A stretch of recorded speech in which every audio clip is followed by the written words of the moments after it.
मोदी के हनुमान चिराग पासवान बिहार में करेंगे खेला।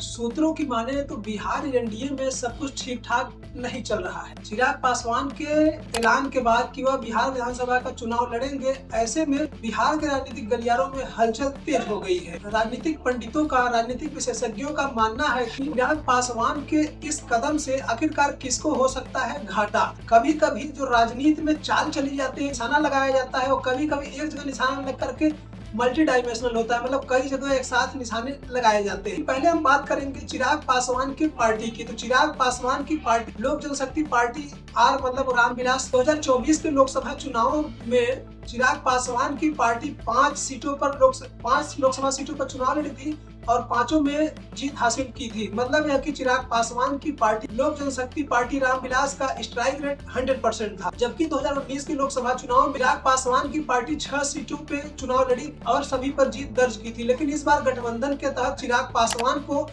एनडीए गठबंधन के तहत चिराग पासवान को मात्र 5 सीटें मिली थी और 5 सीटों पर जीत दर्ज की। चिराग पासवान मोदी कैबिनेट में कैबिनेट मंत्री हैं। और आपको बताते चले कि 2020 के जब विधानसभा चुनाव हो रहे थे, उस समय चिराग पासवान ने कहा था कि मैं मोदी का हनुमान हूँ। अब मोदी के हनुमान ने किसकी लंका लगाई यह भी जान लीजिए। ऐसे आपको बताते चले कि 2020 में बिहार विधानसभा चुनाव हुआ था, जिसमें से चिराग पासवान की पार्टी 137 सीटों पर चुनाव लड़ी थी। मात्र 1 सीटों पर ही उनका विधायक बन पाया था, लेकिन वह भी कुछ दिनों के बाद आरजेडी में शामिल हो गया था। 9 सीटों पर चिराग पासवान की पार्टी दूसरे नंबर पर थी। लेकिन जिस हिसाब से चिराग पासवान की पार्टी बिहार में चुनाव लड़ी थी, उसने नीतीश कुमार की पार्टी को तगड़ा झटका दिया था। और नीतीश कुमार जो बिहार में 2015 में सबसे बड़ी पार्टी थी, वो 2020 में तीसरे नंबर पर आ गई थी, क्योंकि पहले नंबर पर आरजेडी थी, दूसरे नंबर पर भारतीय जनता पार्टी और तीसरे नंबर पर नीतीश कुमार की पार्टी जेडीयू। ऐसे में चिराग पासवान अपने पिता का सपना, मतलब कि रामविलास पासवान जो जिनका सपना ही रह गया, की इच्छा थी कि वह बिहार के मुख्यमंत्री बनेंगे,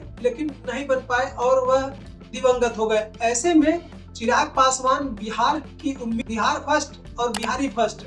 ऐसे में चिराग पासवान बिहार के मुख्यमंत्री बनने की प्रबल संभावना को लेकर के बिहार की राजनीति में उतर गए। 8 जून को चिराग पासवान बिहार के भोजपुर में नव संकल्प रैली करने जा रहे हैं। ऐसे एक चीज और बताते चले आपको कि चिराग पासवान को आगे करने का एक कारण बीजेपी का मास्टर स्ट्रोक भी हो सकता है, क्योंकि बीजेपी के पास बिहार में कोई बहुत बड़ा चेहरा नहीं है। ऐसे में भारतीय जनता पार्टी नीतीश कुमार को कब तक आगे कर करके पीछे रहेगी, क्योंकि 20 साल से नीतीश कुमार बिहार में सत्ता में है और मुख्यमंत्री बने हुए हैं, कभी आरजेडी के साथ, कभी बीजेपी के साथ। दूसरी बात यह है कि नीतीश कुमार की उम्र हो गई है और कुछ सूत्रों की माने तो उनका स्वास्थ्य अब सही नहीं रहता। कुछ दिनों पहले नीतीश कुमार और पीएम मोदी की एक रैली थी, जिसमें नीतीश कुमार पीएम मोदी का नाम ही लेना भूल गए थे। और अभी एक कार्यक्रम में एक अधिकारी ने नीतीश कुमार को एक गमला दिया और नीतीश कुमार ने रिप्लाई के तौर पर वही गमला उस अधिकारी के सर पर रख दिया, जिसको लेकर के लोगों में राजनीतिक में संभावना जताई जा रही है कि नीतीश कुमार अब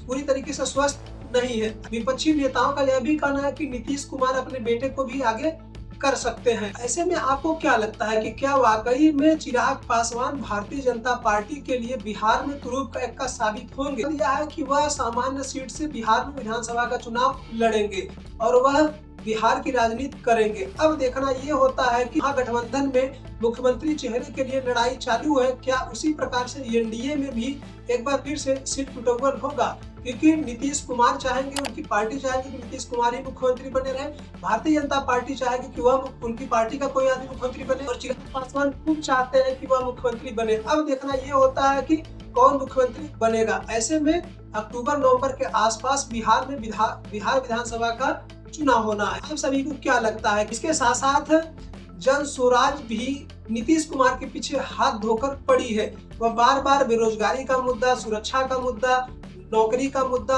कई मुद्दों को लेकर के नीतीश कुमार को घेरते हुए नजर आ रही है।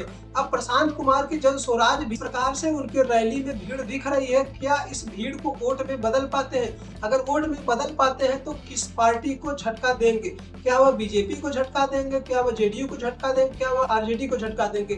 किस पार्टी को सबसे ज्यादा झटका जन स्वराज पार्टी दे सकती है?